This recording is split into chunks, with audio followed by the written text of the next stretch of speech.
Break બાદ ફરીથી આપનું સ્વાગત છે। અન્ય સમાચારો તરફ આગળ વધીએ। નયના બારૈયાએ આત્મહત્યાનો પ્રયાસ કર્યો। જી હા, ભાવનગરના સસ્પેન્ડેડ પોલીસ કોન્સ્ટેબલ છે નયના બોટાદમાં આવેલા ગેસ્ટ હાઉસમાં ઝેરી દવા પીને આત્મહત્યાનો પ્રયાસ કર્યો છે। નયના બારૈયાએ આત્મહત્યાનો પ્રયાસ કર્યો છે। આપને જણાવી દઈએ, નયના બારૈયા એટલે ભાવનગરના સસ્પેન્ડેડ પોલીસ કોન્સ્ટેબલ, જેમણે પોતાના ગેસ્ટ હાઉસમાં ઝેરી દવા ગટગટાવીને આત્મહત્યાનો પ્રયાસ કર્યો છે।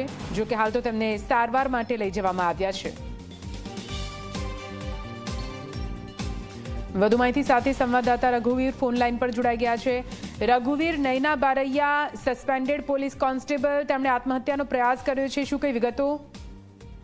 નિધિ, વાત કરવામાં આવે તો જે ભાવનગરના જે સસ્પેન્ડેડ મહિલા જે કોન્સ્ટેબલ છે નયના બારૈયા, તેઓએ બોટાદમાં આવીને આત્મહત્યાની કોશિશ કરી હતી। બોટાદનું જે સાળંગપુર રોડ પર આવેલું એક ગેસ્ટ હાઉસ છે, તે ગેસ્ટ હાઉસમાં પ્રથમ તેમણે એક વિડીયો બનાવ્યો હતો ને ત્યારબાદ દવા પીને આત્મહત્યાની કોશિશ કરવામાં આવી હતી અને કોશિશમાં નયના બારૈયા છે તેમને સારવાર માટે હાલ બોટાદની જે હોસ્પિટલ છે ત્યાં હરિઓમ હોસ્પિટલ છે ત્યાં તેમને સારવાર માટે ખસેડવામાં આવ્યા હતા। અને અગાઉ જો વાત કરવામાં આવે નિધિ, તો જે ડીવાયએસપી રીમા ઝાલા જે સતત તેમને માનસિક ત્રાસ આપતા હોય અને ખોટા કેસ કરતા હોવાને નયના બારૈયા છે તેમણે વિડીયોમાં પણ આક્ષેપો કર્યા હતા અને જે ડીવાયએસપી રીમા ઝાલા છે તે તેમના હેરાન પરેશાન કરતા હોય તેવા તેમના ભાઈ છે તેઓએ પણ આક્ષેપ કર્યા હતા અને તેના લીધે ત્યાં નયના બારૈયા છે તેઓએ દવા પીધી હોય તે રીતનું નયના બારૈયાના ભાઈએ પણ આક્ષેપ કર્યા હતા।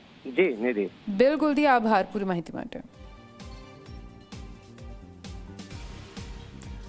તો આપ જુઓ, ભાવનગરના suspended police constable Nayana Baraiya, જેમણે બોટાદ ખાતેના ગેસ્ટ હાઉસમાં ઝેરી દવા ગટગટાવીને આત્મહત્યાનો પ્રયાસ કર્યો છે। હાલ તો તેમને સારવાર આપવામાં આવી રહી છે। નયના બારૈયા આત્મહત્યાનો પ્રયાસ કરતા અનેક સવાલ પણ ઉઠી રહ્યા છે।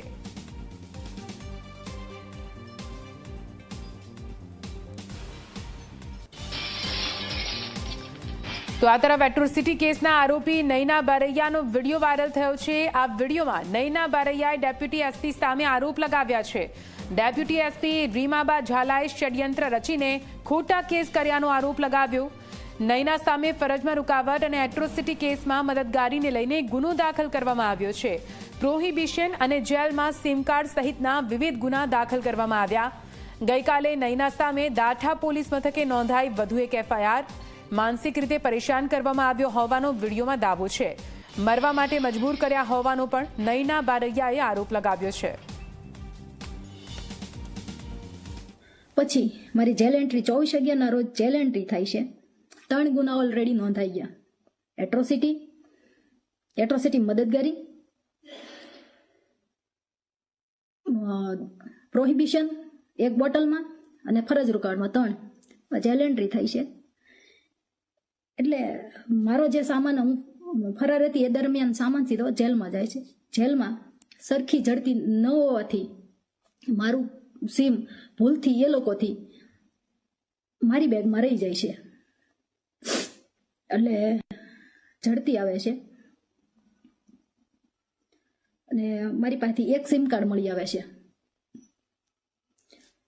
અને જે મારી જેલ એન્ટ્રી 24/11/2025 થી 12/12 સુધી 12/12/25 ના રોજ સુધી ક્યારે એક્ટિવેશન કે બિન અધિકૃત એનો ઉપયોગ કરવામાં આવેલ નહોતો।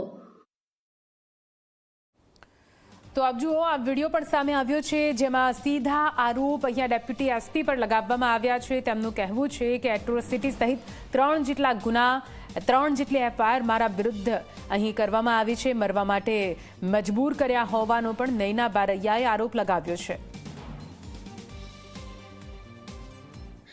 તદ્દન ખોટા ગુના દાખલ કરીને વેર વિખેર કરી નાખવામાં આવ્યું હોય છતાં આજ 5મો ગુનો મારી માથે દાખલ કરી દેવામાં આવે છે।